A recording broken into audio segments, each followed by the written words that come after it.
വചനവേൽ ഒരുക്കുന്ന വേദപാഠവും ചോദ്യോത്തരങ്ങളും എന്ന പങ്ക്തിയിലേക്ക് സ്വാഗതം. ഇന്ന് നാം കാണുന്നത് ക്ലാസ് 5 രക്ഷകനെ കാത്തിരുന്ന ജനം, പാഠം 13 ഇസ്രായേലിലെ നേതാക്കന്മാർ. കാനാൻകാരെ പരാജയപ്പെടുത്തി വാഗ്ദാന ഭൂമി കൈവശമാക്കിയ ഇസ്രായേൽക്കാർ അവിടെ വാസമുറപ്പിച്ചു. അവർ ക്രമേണ ശക്തമായ ഒരു സമൂഹമായി വളരാൻ തുടങ്ങി. ഇതോടെ ഇസ്രായേലിലെ ശത്രുക്കളുടെ ആക്രമണം നേരിടേണ്ടി വന്നു. ഇസ്രായേലിന് കീഴ്പ്പെടാതിരുന്ന രാജ്യങ്ങൾ അവരെ ആക്രമിക്കുവാൻ തക്കം പാർത്തിരുന്നു. ന്യായാധിപന്മാർ.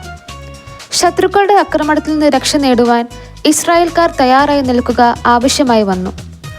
അവർക്ക് നേതൃത്വം നൽകുവാൻ കരുത്തും ശക്തിയുമുള്ള നേതാക്കൾ രംഗത്ത് വന്നു. ജനത്തെ മുന്നോട്ട് നയിക്കാൻ ആവശ്യമായ പ്രത്യേക വരദാനങ്ങൾ ലഭിച്ച ഇത്തരം നേതാക്കൾ ന്യായാധിപന്മാർ എന്ന പേരിലാണ് അറിയപ്പെടുന്നത്. പേര് സൂചിപ്പിക്കുന്നത് പോലെ അവർ ഇസ്രായേൽക്കാർക്കിടയിലെ തർക്കങ്ങളും പരാതികളും കേട്ട് വിധി പ്രസ്താവിച്ചിരുന്നു. എങ്കിലും ന്യായപാലകരായിട്ടല്ല, യുദ്ധവീരന്മാരായിട്ടാണ് ബൈബിൾ അവരെ അവതരിപ്പിക്കുന്നത്. നീണ്ട 2 നൂറ്റാണ്ടുകാലം ഇസ്രായേലിനെ ഭരിച്ചത് ന്യായാധിപന്മാരാണ്. പഴയ നിയമത്തിലെ ന്യായാധിപന്മാർ എന്ന ഗ്രന്ഥത്തിൽ 12 ന്യായാധിപന്മാരുടെ ചരിത്രമാണ് വിവരിക്കുന്നത്. ഇവരിൽ ന്യായാധിപയായ ദെബോറായും ഉൾപ്പെടുന്നു. ദൈവപ്രേരണയാൽ ഇസ്രായേലിന്റെ വിമോചകരായി പ്രവർത്തിച്ച അവരിൽ ദൈവത്തിന്റെ ശക്തിയാണ് നിറഞ്ഞു നിന്നത്. ഇസ്രായേലിലെ അവസാനത്തെ ന്യായാധിപനായിരുന്ന സാമുവൽ. പ്രവാചകപരം ഉണ്ടായിരുന്ന അദ്ദേഹത്തിന്റെ പേരിൽ 2 പുസ്തകങ്ങൾ ബൈബിളിലുണ്ട്. രാജാക്കന്മാർ. ഈജിപ്തിലെ അടിമത്തത്തിൽ നിന്ന് മോചനം നേടിയ ഇസ്രായേലിനെ ദൈവം തന്നെ നേരിട്ട് ഭരിക്കുകയും നയിക്കുകയുമായിരുന്നു. ദൈവമായിരുന്നു അവരുടെ രാജാവ്.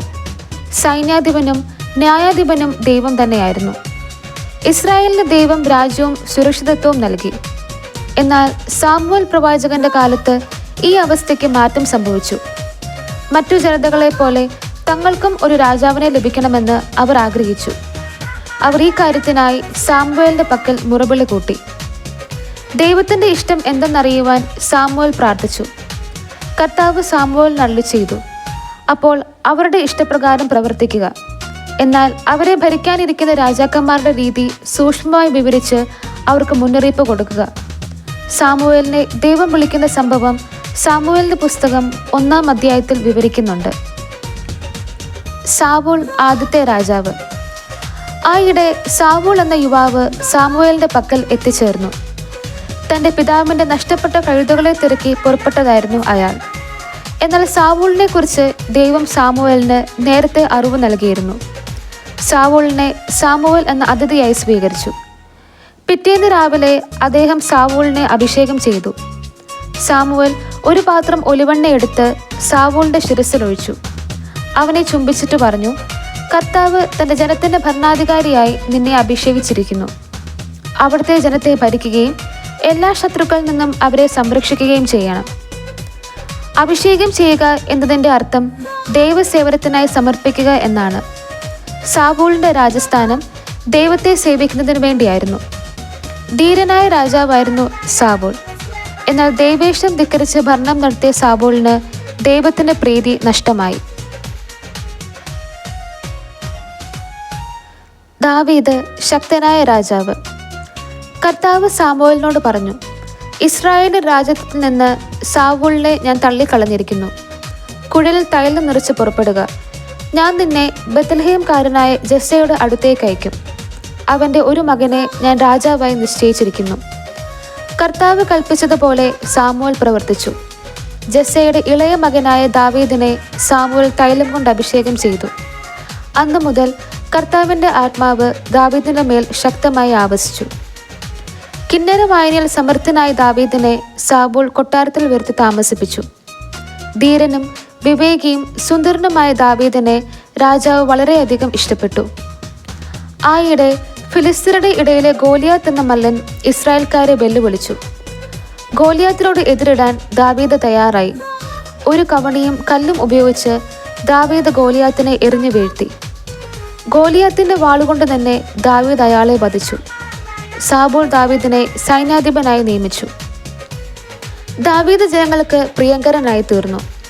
ജനങ്ങൾ തന്നെക്കാൾ കൂടുതൽ ദാവീദിനെ ഇഷ്ടപ്പെടുന്നത് സാവൂളിന് സഹിക്കാൻ കഴിഞ്ഞില്ല. അദ്ദേഹം അസൂയാലുവായി. ദാവീദിനെ കൊല്ലാൻ പലവട്ടം സാവൂൾ ശ്രമിച്ചു. ദാവീദാകട്ടെ ഒരിക്കലും സാവൂളിനോട് ധിക്കാരം കാട്ടിയതുമില്ല. ഒരു യുദ്ധത്തിൽ സാവൂളും പുത്രന്മാരും വധിക്കപ്പെട്ടു. അതേ തുടർന്ന് ദാവീദ് ഇസ്രായേലിന്റെ രാജസ്ഥാനം ഏറ്റെടുത്തു. ദൈവത്തിന്റെ ഇഷ്ടപ്രകാരം ജീവിക്കാനും രാജ്യം ഭരിക്കാനും പരിശ്രമിച്ച രാജാവായിരുന്നു ദാവീദ്. എങ്കിലും അദ്ദേഹം ഒരിക്കൽ വലിയൊരു തിന്മ ചെയ്തു. ദൈവകൽപ്പന ലംഘിച്ചു. ദൈവം ദാവീദിന് ശിക്ഷ നൽകുകയും ചെയ്തു. സോളമൻ ജ്ഞാനിയായ രാജാവ്. ദാവീദ് മരിക്കുന്നതിന് മുമ്പ് തന്റെ മകനായ സോളമനെ രാജാവായി അഭിഷേകം ചെയ്തു. സോളമന്റെ ഭരണകാലമാണ് ഇസ്രായേലിന്റെ സുവർണ കാലഘട്ടം. ജ്ഞാനിയായ രാജാവ് എന്ന പേരിലാണ് സോളമൻ അറിയപ്പെടുന്നത്. ജെറുസലേമിൽ കർത്താവിനായി മനോഹരമായൊരു ദേവാലയം പണി കഴിപ്പിച്ചത് സോളമൻ രാജാവാണ്. അദ്ദേഹം സമ്പത്തിലും ജ്ഞാനത്തിലും ഭൂമിയിലുള്ള സകല രാജാക്കന്മാരെയും പിന്നിലാക്കി. എന്നാൽ സോളമനും ദൈവത്തിനെതിരായി പാപം ചെയ്തു. വിഗ്രഹ ആരാധനയായിരുന്നു സോളമൻ ചെയ്ത പാപം. ദൈവം സോളമനോട് കോപിച്ചു. രാജ്യം വിഭജിക്കുമെന്ന് ദൈവം അരുളി ചെയ്തു. ഇസ്രായേൽ എന്നും യൂദയ എന്നും 2 രാജ്യങ്ങളായി സോളമന് ശേഷം രാജ്യം വിഭജിക്കപ്പെടുകയും ചെയ്തു. ഇസ്രായേലിലെ രാജാക്കന്മാർ നിയോഗിക്കപ്പെട്ടത് നിയമം നിർമ്മിക്കുവാനല്ല, ദൈവം നൽകിയ നിയമങ്ങൾ നടപ്പിലാക്കാനാണ്. രാജാക്കന്മാർ അതനുസരിച്ച് പ്രവർത്തിച്ചപ്പോൾ ദൈവം അവരെ അനുഗ്രഹിച്ചു. ദൈവകൽപ്പന ലംഘിച്ചപ്പോൾ ദൈവം അവരെ ശിക്ഷിക്കുകയും ചെയ്തു പോന്നു.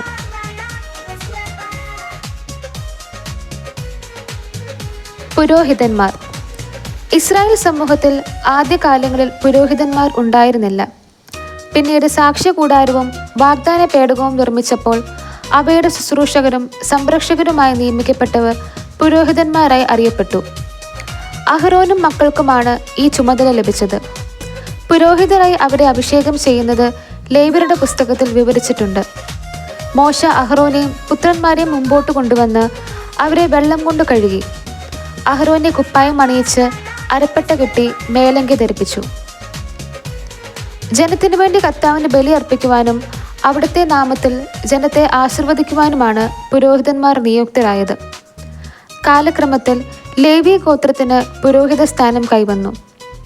യാക്കോബിന്റെ 12 മക്കളിൽ ഒരുവനാണ് ലേവി. ബലിപീഠത്തിൽ ശുശ്രൂഷ ചെയ്യുക, ദഹനബലി അർപ്പിക്കുക, നിയമം പഠിപ്പിക്കുക എന്നീ 3 ഉത്തരവാദിത്തങ്ങളാണ് പുരോഹിതന്മാർക്കുണ്ടായിരുന്നത്. ഇസ്രായേലിന് ദൈവത്തോടുള്ള ബന്ധത്തിന്റെ പ്രതീകമായിരുന്നു പൗരോഹിത്യം. ദൈവത്തിന്റെ പുരോഹിത ജനമായിട്ടാണ് ഇസ്രായേൽ അറിയപ്പെട്ടിരുന്നത്. സഭയിലെ വിവിധ ശുശ്രൂഷകൾ. സഭയിലും നേതൃത്വ ശുശ്രൂഷയുണ്ട്. ഈ ശുശ്രൂഷ പ്രവാചകത്വത്തിൻ്റെയും പൗരോഹിത്യത്തിൻ്റെയും ഭരണത്തിൻ്റെയുമായ ധർമ്മങ്ങൾ ഉൾച്ചേരുന്നതാണ്. ഈശോയുടെ ഈ ശുശ്രൂഷ ഇന്ന് മെത്രാന്മാരിലൂടെയും വൈദികരിലൂടെയും ഡീക്കന്മാരിലൂടെയും തുടരുന്നു. സാർവത്രിക സഭയിൽ നേതൃത്വ ശുശ്രൂഷ നിർവഹിക്കുന്നത് മാർപ്പാപ്പയാണ്. സമർപ്പിതരും അൽമായരുമായ സഭാംഗങ്ങൾ തങ്ങളുടെ വിളികൾക്കനുസരിച്ച് സഭാജീവിതത്തിൽ ഉൾച്ചേരുകയും സഭയുടെ സഹകാരികളാവുകയും ചെയ്യുന്നു. ഇസ്രായേലിലെ ന്യായാധിപന്മാരും രാജാക്കന്മാരും പുരോഹിതന്മാരും പ്രവാചകന്മാരും മറ്റും സമൂഹത്തിൻ്റെ നിലനിൽപ്പിനും വളർച്ചയ്ക്കും സഹായിച്ചു. അതുപോലെ സഭയിൽ ശുശ്രൂഷ ചെയ്യുന്നവരും സഭയെ വളർത്തുന്നതിൽ വളരെയേറെ സഹായിക്കുന്നുണ്ട്. സഭാ നേതൃത്വത്തെ അംഗീകരിച്ച് നമുക്കും വളരാം. നമുക്ക് പ്രാർത്ഥിക്കാം. വിശുദ്ധിയിൽ വളരുവാൻ ഞങ്ങളെ വിളിച്ച ദൈവമേ, ഞങ്ങളുടെ കടമകൾ നിറവേറ്റി ജീവിക്കുവാൻ കൃപ ചൊരിയണമേ. വഴി കാട്ടാൻ ഒരു തിരുവചനം. നിങ്ങൾ പൂർണ്ണ ഹൃദയത്തോടും വിശ്വസ്തയോടും കൂടെ കർത്താവിനെ സേവിക്കുവിൻ. 1 സാമുവേൽ 12-ാം അധ്യായം 24-ാം വാക്യം. നമുക്ക് പ്രവർത്തിക്കാം. ചേരുംപടി ചേർക്കുക. ദാവീദ് ശക്തനായ രാജാവ്. സോളമൻ ജ്ഞാനിയായ രാജാവ്. സാവൂൾ ആദ്യത്തെ രാജാവ്. സാമുവൽ അവസാനത്തെ ന്യായാധിപൻ. അഹറോൻ പുരോഹിതൻ.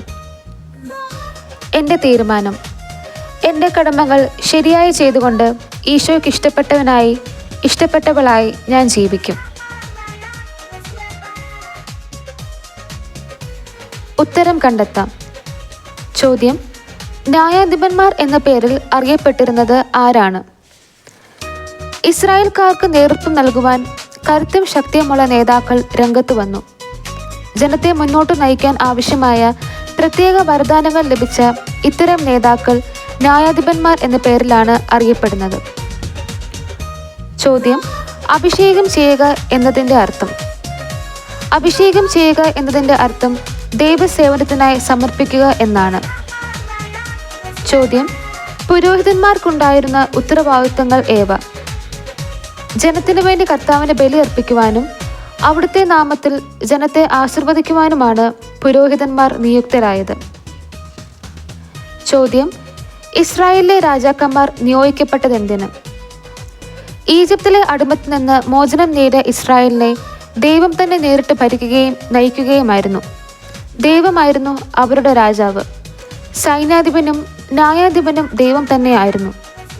എന്നാൽ സാമുവേൽ പ്രവാചകന്റെ കാലത്ത് ഈ അവസ്ഥയ്ക്ക് മാറ്റം സംഭവിച്ചു. മറ്റു ജനതകളെ പോലെ തങ്ങൾക്കും ഒരു രാജാവിനെ ലഭിക്കണമെന്ന് അവർ ആഗ്രഹിച്ചു. അവർ ഈ കാര്യത്തിനായി സാമുവേലിന്റെ പക്കൽ മുറവിളി കൂട്ടുകയും ചെയ്തു.